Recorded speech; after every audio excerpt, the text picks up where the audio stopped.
Hello friends, welcome to my channel. তো আজকে হচ্ছে রবিবার, তো আমি যাচ্ছি এখানটা হচ্ছে মাংস কিনতে। আর লাইফের ফার্স্ট টাইম আমি মাংস কিনতে যাচ্ছি। তো এখানটায় আজকে আমি রান্না করবো পিসির বাড়ি এসে। তো এখানে আমি এখন রুমে চলে যাচ্ছি। আর আজকে আমি রান্না করবো হচ্ছে এই সবজি দিয়ে, চিংড়ি মাছ দিয়ে, একটু চচ্চড়ি টাইপের। তো এখানটা আমি রান্না বসিয়ে দিয়েছি। আর এখানে আলু কেটে নিয়েছি, তারপরে মাংস, পেঁয়াজ, রসুন, টমেটো, আদা সব কিছু কেটে কুটে বেটে বুটে নিয়েছি। তারপরে এখানটায় আমি একটু সবজিটাকে ভালো করে কষিয়ে নিচ্ছি। তো এখানে হালকা হালকা জল বেরিয়ে এসছে, এরপর আমি জল ঢেলে দেবো পুরো। তারপর আমি একটু ঢাকা দিয়ে দেবো।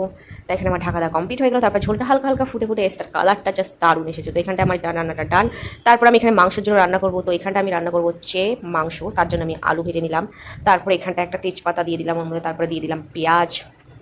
পেঁয়াজের পরে আমি এখানটায় দেবো হচ্ছে রসুন। আর রসুনটাকে আমি ভালো করে ভেজে নেবো, যতক্ষণ না একটু তেল তেল না ছাড়ে।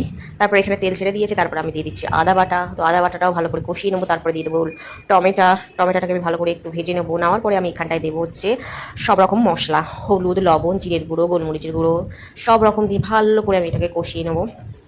কষিয়ে নেওয়ার পরে আমি এখানটায় দিয়ে দেবো হচ্ছে নুন। তো এখানটা আমার নুন দেওয়া গেছে। আর লাস্টে দেবো হচ্ছে লঙ্কার গুঁড়ো। তো এখানে লঙ্কার গুঁড়ো আমি একটু অল্প অল্পই দেবো। তো এখানে আমি লঙ্কার গুঁড়ো দিয়ে দিয়েছি। তারপরে এটাকে ভালো করে কষিয়ে নিচ্ছি আমি একদম সুন্দর করে, যতক্ষণ না তেল ছাড়বে ততক্ষণ আমি এখানটায় ভালো করে মশলাটাকে কষিয়ে নেবো। তো এখানে মশলাটা প্রায় কষে এসেছে। তো আমি একটু ভালো করে নাড়াচাড়া করিয়ে নেওয়ার পরে এর মধ্যে আমি দেবো হচ্ছে মাংস। তো আমি মাংসটাকে মানে মোটামুটি অনেকক্ষণ ধরে একটু কষাবো, ভালো মতো করে কষিয়ে নেবো। তারপর আমি একটু ঢাকাও দিয়ে নেবো যাতে মাংসটা ভালো করে কষে যায়। তো এখানে আমি নাড়াচাড়া করছি কষানোর জন্য, ভালো করে মিক্স করা আমার হয়ে গেছে। তারপর আমি এখানটায় দিয়ে দেবো হচ্ছে ঢাকনাটা দিয়ে ঢেকে রাখবো, কিছুক্ষণ জন্য ঢেকে রাখবো। তো আমার এই ঢাকার পরে এই মাংস থেকে জল ছেড়ে দিয়েছে। জল ছেড়ে দেওয়ার পরে আমি ভালো করে এটাকে কষিয়ে নিচ্ছি, নাড়াচাড়া দিয়ে দিই। আর কালারটা জাস্ট দারুণ এসেছে, আর গন্ধ ওয়াও ওয়াও গন্ধ। তারপর আমি এখানটায় আলুটা দিয়ে দিয়েছি। আলুটা দেওয়ার পরেও আমি ভালো করে নাড়িয়ে নেবো অনেকক্ষণ ধরে। আমি অনেকক্ষণ ধরে এটাকে একটু কষিয়ে নেবো সুন্দর করে। আর যা কালার এসেছে জাস্ট ওয়াও, আর দারুণ হয়েছে, গ্রেভিটা জাস্ট অসাধারণ। তারপরে এটা কষানো হয়ে গেলে আমি এখানটা একটু জল দিয়ে দেবো, দিয়ে আমি ঢাকা দিয়ে নেবো। তো এখানটা ঢাকা দেওয়ার পরে যখন এটা ফুটে এসেছে, তো এটা এখানে ফুটছে। আর আমি একটু কাঁচা লঙ্কা দিয়ে দেবো দুটো। তো এখানটায় কাঁচা লঙ্কাটা আমি ভালো করে দিয়ে আমি ফুটিয়ে নিচ্ছি।